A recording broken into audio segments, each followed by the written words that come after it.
ಒಂದು ಸಂಘಟನೆ ಎಂದರೆ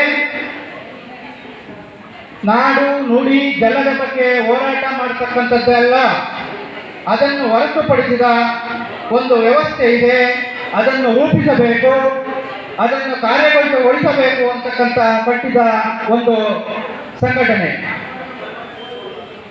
ಸಾಮಾಜಿಕ, ಶೈಕ್ಷಣಿಕ, ಧಾರ್ಮಿಕ, ಸಾಂಸ್ಕೃತಿಕ ನೆಲೆಗಟ್ಟಿನಲ್ಲಿ ವಿವಿಧ ಕ್ಷೇತ್ರಗಳಲ್ಲಿ ಯಾವುದೇ ವಿಚಾರಗಳಲ್ಲಿರಲಿ ಸಾಧನೆ ಮಾಡಿರ್ತಕ್ಕಂಥವ್ರನ್ನ ಗುರುತಿಸಿ ಅವರಿಗೆ ಸನ್ಮಾನ ಮಾಡುವ ಕಾರ್ಯಕ್ರಮವನ್ನು ಮಾಡಬೇಕು ಅಂತಕ್ಕಂತಹ ಸದುದ್ದೇಶದಿಂದ ಹುಟ್ಟಿಕೊಂಡಂತಹ ಸಂಸ್ಥೆ.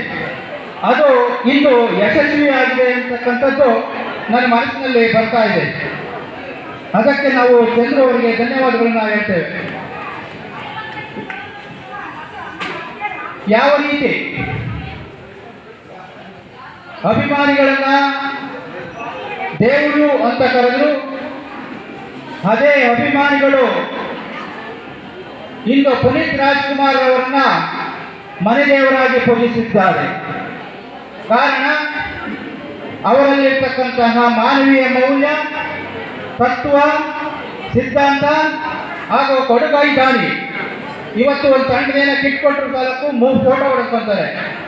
ಆದರೆ ಒಬ್ಬ ಪುಣ್ಯಾತ್ಮ ತನ್ನ ಪರಮಾತ್ಮನಾಗಿ ಹೋಗಿರ್ತಕ್ಕಂಥದ್ದು ಅತಿ ಶ್ರೇಷ್ಠ.